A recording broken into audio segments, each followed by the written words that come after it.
No, man, I was 190 pounds after practice today. I know I don't look that big, but I must be dense. And I've been doing a lot of strength and conditioning. I'm almost like 2 years deep with my same coach. Download the AllStar app. Make your picks for UFC fights, challenge your friends, level up and win prizes. Link in description. Get it now. All right, man. Let's jump right into it, man. You're heading into your 19th UFC fight. That is a feat, man. Like not many fighters are making it to 20, and you're definitely gonna make it to 20. So, what do you think about what you've been through so far, man? All the fights you've been through, man. All the matchups. Man, that's cool you mentioned it. When I got signed to the UFC, yeah, I had like no expectations. I mean, this is before Contender Series. So like even getting signed wasn't really like on like the list of things to do because I didn't know it was possible. I get signed, have don't even know what kind of expectations to have. So I'm like, all right, if I can make it to 10 fights, I'll be a vet. And then like fight 8, 9 comes, I'm like, all right, 20 fights is my goal. And then after fight like 15 or 16, I was like, all right, no more fight numbers. I want wins. So 20 wins in the UFC is my goal. So fight numbers, fight 20 is coming up soon, but win 20. That's the main goal. Then I'll Wow. reestablish if I hit that number. But I'm at 12 wins now, so I got some work to do. Hey, it's coming up, man. It's coming up. You never know, man. Time flies and matchups come. I was looking at your record for the last couple of years. Yo, you've had like notable name after notable name after notable name. It's just like the matchmakers, they put you in these great fights, man. Not even like bad matchups or anything like that. It's just exciting matchups. Yeah, also jumping on short notice fights has done me so well. Man, I would even like to get a deal worked out with Sean. Like, don't even book me fights. Just like anytime somebody drops out, I'll fill in. Because, man, if I could, I would like to fight more in a year. If I could fight like 4 or 5 times a year, then that would be awesome. And I understand they got to cycle through everyone on the roster, and it's usually like a 5 month turnaround. But, man, if I could get, if 4 or 5 would be awesome. My body can handle it too, especially while I'm young, relatively young. I'd like to get as many octagon fights as I could. Yeah, man, you're still, like you said, you're still relatively young, but you're deep into your UFC career, you know what I mean? And now you got Joaquin Buckley, another notable name I was talking about earlier. He recently dropped down to welterweight. Thoughts on him, the matchup? Yeah, man, I actually only had one interaction with him in the past. He was super cool. Ever since then, I had a lot of respect for him. I always enjoyed watching him fight. He's got one of the craziest knockouts in UFC history. He's a real martial artist. It'll be a very fun, challenging fight. And he's not he doesn't really play it safe. He'll stand and crack, man. So everyone online's like, oh, this is a banger. This is guaranteed violence. And man, I love hearing that because those are the fights that I like to put on for sure. Yeah, and we've been speaking over the years. That's exactly what you want. You know what I mean? Every single time out there, you want someone to challenge you on the feet. You know what I mean? The ground game will come, but the feet, that's where you want to play the fight out, right? Mostly. Yeah, man, I've been grateful. Even when Mickey Gall has been like the only grappler that I've got in my last like 8 or 9 matchups, and he was down to stand and strike. He only shot in one time. So man, I'm always grateful to get these strikers. It just makes for a fun fight. And now, granted, I don't mind fighting the grapplers, but like sometimes those fights can be a little boring. Sometimes training camp for those fights is a little less fun. So I mean, I'm always mixing it up, but yeah, this will be a fun matchup for sure. For Buckley, his last fight, his welterweight debut. What'd you think of that? You know, what I mean, of course he got the knockout in the second round, but before the knockout came, there was so much you could like dissect, right? Yeah. I mean, yeah, I've done my tape study. Andre Fialho, he's good. He's actually fighting Tim Means next week, and that's a fun fight to watch. I like both dudes. And then and Fialho, he's had a tough. He's had nothing but tough fights in the UFC. And it seemed in that fight he knew Buckley's explosivity and his potential to land big strikes, and he seemed a little hesitant in that fight. The first round, although fun, wasn't that notable. Not a lot landed. So go watch some tape. But when there weren't that many exchanges, there wasn't too much information to take from that one. But it wasn't a fun fight, and he did his job. It would have. I wish Fialho would have thrown a little more back in that one. But I mean, that was a great debut. I know he had like mixed success to 85. Looked good at 170. So I'm up for a tough fight. Every fight's a tough fight. I've been training my butt off for this one too, man. It's been a good camp. Yeah, yeah, it's a great opportunity, and it's very rare when a fighter drops down a weight class, especially a 15-pound difference. Do you think that that's a good idea for longevity, though? You know, what I mean, because I've never seen you cut down to 155 and fight. No, man, I was 190 pounds after practice today. I know I don't look that big, but I must be dense. And I've been doing a lot of strength and conditioning. I'm almost like 2 years deep with my same coach. And like finally, after, like the 14th, 15th month mark, I finally started to like see some differences physically, and I felt them pretty much out the gates. But yeah, making 55, it would never ever have been easy. And like I even tried a couple times and never made it. And so making welterweight was always very doable. Even a catchweight at 180 every once in a while was cool, especially before the UFC. My fight with Pollins was at 180. But yeah, it seems like Buckley didn't have a struggle to make 170 and all. I bet you he wasn't the heaviest 85er, would be my guess. It's funny. Usually guys go up from 170 to 185. Like look at Robert Whitaker, look at Sean Strickland. You rarely see it the other way around. So it's rare, but it happens. And it seems like he's doing well. Yeah, and I remember you called out Brian Barberena, but he went up to middleweight. He left the division. Yeah, he was not a very big welterweight, and the matchup he got was weird, man. He had a tough string of some good grapplers. I'm not too sure what the decision making was there, but it was not favorable. I know you'll fight anybody, but has there been a time where you were like, or your coaches came to you, or I don't know who you talk with about matchmaking, but and said like, maybe this one is not the right one at this moment. Maybe in the future, but not this moment. Has there ever been those conversations? Not necessarily. I mean, there's dudes I'd rather fight than not, but I've never turned a UFC fight offer down. Like, I'm sure you could, but I don't know why you would or if you should. I've only heard like tales of guys not taking fights and then being shelved or whatever. And no, and it's funny. I try not to have many expectations. There have been times where I've like really wanted to fight somebody, and like had mentioned it, and it just like doesn't happen. Or like I have an idea, and then the UFC prevents me with or presents me with something like out of left field, like something I never considered. So man, I've learned to just have no expectations and kind of be open to whatever. And that's also why I like accepting those short notice fights. I do have some control of that. So again, man, I just enjoy fighting. I really enjoy getting paid. And every fight in the UFC is a hard fight. So I mean, bring it on. Your last fight against Tim Means, we spoke ahead of that fight, and I feel like I did ask you about like your ground game and maybe utilizing it this time around because you haven't had a submission in a while. And then you get the submission because I think you told me like, nah, I'm gonna go out there and train with him on the feet. And then you get the guillotine. That was so like opposite of what I thought was gonna happen. Yeah, I mean, he shot. If he didn't shoot, we would have stayed on the feet banging it out. It's Sean Strickland actually said it so well in his last pre-fight media day. He was like, the plan is often to wrestle, but when you get the 4 ounce gloves on, sometimes the retard takes over. And man, he had said what I had felt for so long. I just didn't know how to put it into words. And he described it like so eloquently. It was really funny. But I feel like he and I kind of cut from the same cloth because I enjoy training more than anything. Like my hobby is training, and like the fighting just kind of funds that, and it makes sense. So I mean, I get where he's coming from. It's kind of nice seeing like a guy who just really is in it for the training become champion. Man, honestly, very inspirational because I never would have expected that, and he was able to get it done against one of the best strikers in the world. I mean, Yeah, like this sport, this is why people love what to watch it. Is because like everybody's ahead of the fight. They're like, yeah, Strickland, he needs to wrestle, he needs to grapple, fence, single legs, whatever. Just get him to the ground. You're gonna win this fight. This is how you're gonna win. And then he goes in there and wins the total opposite way, the way that nobody said anything. I don't even think anybody broke down the striking except for probably Strickland's team. And went in there, implemented a phenomenal game plan. Man, it was great to watch. yeah, man, it really was, man. Yeah, the UFC is awesome. I remember that, like there was like the big power slap push, and everyone was like, it put like a weird vibe in the air.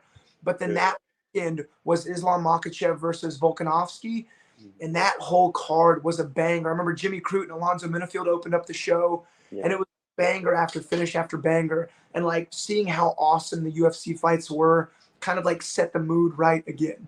And yeah, that's what I feel like that Strickland Izzy fight had done. It just shows like why MMA is so awesome and why the UFC is so much fun. Definitely. And last time we spoke, you mentioned that you're going to Fortis, you're also going to Houston, and then you have your own gym as well. Is that what you're doing again? that's how you're splitting your time? Yeah, man, it's a well-oiled machine. You know, I love making the trip up to Dallas. It's like a very martial arts focused drive. I do some super hard training up there, man. Just and we got a bunch of newer guys on the team. These wrestlers, and dude, they're freaking beasts, and their pace is beastly. Train with those dudes, come home, recover a little bit, kind of refine my techniques. Train with my guys up in Houston. Love all my training partners at my gym, and at like some of Houston's OG gyms like War. And then I make the trip back to Dallas and just do that for as long as fight camp's going on and really feel good. It was funny, after like my third week, I like was not getting tired in training. Like no matter how hard I would do jujitsu rounds or MMA rounds, I just wouldn't get tired anymore, man. It's nice. I'm already in like great fight shape. Now it's just about kind of sharpening everything up and really putting a pace. Definitely. You know, you've been through so many training camps. You know, we talked about it. Your 19th fight coming up in the UFC. Can you tone it back a little bit nowadays compared to like when you were younger? Because, you know, like I guess wisdom can trump physical ability in some ways. Yeah, man, I was just talking to my striking coach, Matt. We were kind of reminiscing about the old days, and like we used to do like marathon sessions, like 9:30 in the morning until like 2 p.m. And I definitely train smarter now, but still train a lot. And I don't train a lot so I can be the best in the world. I train a lot because I enjoy training. There are many days, especially out of camp, where I like have to skip sessions because I'm like so sore and tired. Like my body can't keep up with the amount of sessions that I have, and it's a great problem to have. I mean, there's many times where I'm like a little bummed I can't do a training session because I just like need a day off. But no, man, I can't be grateful enough for like the lifestyle and the amount of fun I have in training. And I am definitely training smarter. Like mitigating head damage is the number one goal all the time. So like striking defense, pressure and forward. Working on wrestling a lot. Wrestling's a really fun part of like the grappling game. And in like modern jujitsu, it's at a strong crossroads with wrestling. All like the submission only nogi stuff, man. Wrestling's a big part of it. So we're getting a lot of guys with a big focus on wrestling. It's been a lot of fun. Very scramble heavy. Did you see Demetrius Johnson? He went out there to Vegas for the Worlds. Yeah, And he won. that was gold. That's a brown belt. That's so funny, man. He's like one of the best. Yeah. I feel like he should have like an black belt, but man, Yeah. you got to put the gi on if you want to get a black belt. So that was cool to see him go do that. Yeah, man. you gotta. I guess in martial arts, you do kind of have to follow the rules, right? You can't just be grandfathered in too much. You know what I mean? Not too much. Yeah, it's nice. Like, Yeah. there are some traditional aspects that do Exactly. have time and place, just to give guys structure and a schedule, man. It's fun. Definitely. Who's been giving you the looks though for Buckley, man? Buckley, he's built differently than a lot of welterweights. Yeah, so man, thankfully, I actually got a lot of explosive southpaws, man. There's one guy, his name is Bruce Whitehead. He's gonna be like with me on fight week. He's just like a super explosive southpaw. He just fought on a main card in Fury and got like a 30-second finish. But man, all the guys at Fortis, Julius Holmes is actually headlining a card on Sunday in Oklahoma. He's a big, strong southpaw. And then a lot of those wrestlers, I know Jacoby Smith, he's another welterweight, he's fighting on that card as well. And then Nick Piccanini, he's fighting. So, man, I've had a lot of really, really good looks. Ramez Brahima, he's always down to kind of do whatever he needs to emulate a look, and he's really powerful. So, man, I have not had a lack of explosive southpaws to train with, and it's been fun, man. I mean, and Tim Means was a southpaw. I got a lot of drilling in. I'm like sick of training with southpaws. I've been doing it so much. Good. And I think Buckley may even switch it up. But like, dude, I'll fight an ortho fighter all day long. I mean, that's like my bread and butter. So it's actually been nice the last two camps, like really kind of stepping into that like lesser comfortable zone and banging out with these southpaws. Plus with southpaws, there's not a lot of lead attacks. It's all power strikes. It's all open side kicks and straight rights and straight lefts. So it's been like a pretty offensive couple of fight camps. Yeah, man, it's an interesting matchup, like you said. And he's a southpaw, but he likes to switch. So when he switches, that's when you become more comfortable, I guess, with his stance. And telling my striking coach, I was like, I can get used to fighting southpaws. I'm finally getting comfortable. And even Bruce, he was like, of all my training partners, you deal with my southpaw the most, like the best. And I was like, I wouldn't have expected to get some high level guys training with them too. So man, that was good. That was good feedback. I saw that you had a huge wrestling workshop at your gym. You know, how was it having the All Americans there? Yeah, Kyle Crutchma, I forgot to mention him. He just fought in Bellator, got a first round TKO. But man, Crutch is the man. I added a couple small tweaks to my wrestling game, especially on like a certain like drag down, just like using your leg to block their leg. And yeah, Crush, man, we had like 80 people in that seminar. It was even bigger than I expected. But man, I have a really big gym back home. We've been around since '07. So I have like a huge like student base. And Crutch came down from Dallas and ran that seminar. And man, it was awesome. It was so much fun. We packed that place out. It was cool. Man, seeing high level collegiate wrestlers is just different. There's like black belts in jiu-jitsu, and then there's like high level competition black belts. Like you got wrestlers, then you got like high level collegiate wrestlers, and they're just a different breed, man. It's a different animal. Yeah, there's so many high level guys out there that are wrestlers that are fighting, and also coaches too that are coming from the collegiate ranks that are transitioning to MMA that don't want to fight but they like to coach. So much Yeah. knowledge. Yeah, it's cool, man. And just the pacing, like the physicality. Like I've seen, like we get Shark Tanked at Fortis. I've seen some of those wrestlers like dog tired, like dead tired, and they just won't quit in scrambles, man. It's weird. It really is. It's cool though. It's inspiring. Has Kyle joined Fortis? Is he part of them with them now? Rushmore, yeah. So he fought in Okay. Chicago, Bellator against Bobby Nash. Man, it was I think a week or two after my Tim Means fight. But dude, he freaking crushed it, man. And yeah, he was safe within his corner. I think he had Charles Bird up there with him too, if I'm not mistaken. But yeah, dude, yeah, those guys are all Fortis bound. I know like Jacoby Smith's fighting Fury main card on Sunday as well. Coach Safe will be there.